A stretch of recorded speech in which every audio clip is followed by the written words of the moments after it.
Good morning, boys and girls. It's Martha. Welcome to our children's time. This year has been very challenging. It's okay to admit that because just because you're a person of faith doesn't mean you have to look at a global pandemic as a blessing in disguise. It doesn't make you a person of weak faith if you've had a hard time finding the silver lining in such a difficult year. And even during hard times, God is always there, working to help, working to restore. The word restore is special. It means to bring something back to its former condition. So when I think of restore at first, I always think of furniture, like your mom's favorite table and somebody puts a wet glass of water on it and leaves it for the night. And the next morning there's a ring on the furniture. Or your favorite child takes a pencil and makes raindrops on a piece of paper, but unfortunately it's stabbing holes into the tabletop.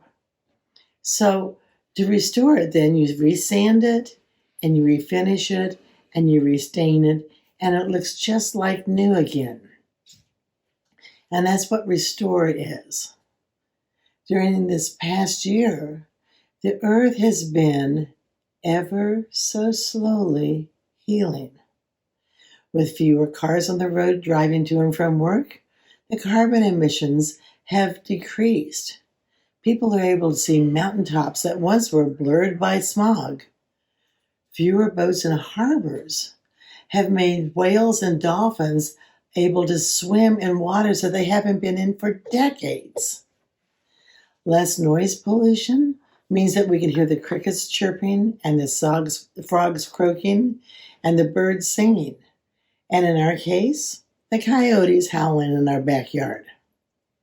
And people have played outdoors, gone on more hikes, more bike rides, picnicked in the yard more, looked at the stars more, remembering that we are not virtual, but living, breathing, laughing, loving parts of God's natural world. There is healing in that. So I want to show you this. Do you remember in VBS a few years ago when we painted rocks and they were kindness matters and pass it on? We left these hidden all over and people would find them, and we hoped that they did put them other places. Well, I like rocks. Every vacation we go on, I find the rock shop. Not many people like that, but I do. So this is a rock that I found last year in a riverbed with Carolyn Steffen and Julie Burrick. We were in Sedona in Arizona, and I thought it looked like a heart. It has made me smile. I also like shells. So this shell I found, and look at it. You can almost see through it. It's purplish. This one is tiny but perfect. This one is beautiful. It's pink on the inside.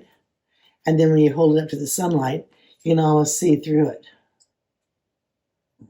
This one, I wonder what animal lived in here.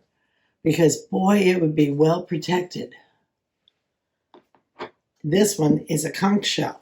And they make conch soup out of this and conch fritters in Hawaii. They take these and they blow in this end. I'll see if I can make the noise. Hold on. It's kind of loud, isn't it? Here is a piece of coral. Now, I bought this because you're never supposed to take coral out of nature. So when we went to Alaska to the beaches, I was so surprised that I did not find a pretty shell. Alaska beaches are rocky, but look at the fun rocks. I'm the only person I know who probably mailed home rocks from Alaska. Look at that, white and red and black. This one is black on one side, but looks like a bullseye on the other. I can't figure out what this one is. It looks like it's red, but it has orange and blue inside of it. This one looks like a speckled egg. So for me, nature restores my soul. It makes me happy. It makes me joyful. We go camping a lot. And when I go camping, I always know that God is with me and I'm in God's world. So I want to encourage you to try to find ways to reconnect with nature. Look for something outside, a rock, a leaf, an acorn, a feather, and place it by your windowsill or your bedside table. And when you get ready to go to bed, just look at it and feel the peace of knowing that God has this wonderful world. It's wonderfully reassuring to know that no matter what we're going through, we can always turn to God in prayer.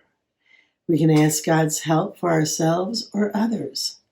And God, like any truly great healer, listens. God always hears our prayers. So let's say a prayer now. Loving God, we come to you with hearts, hands, minds, and souls in need of your healing touch.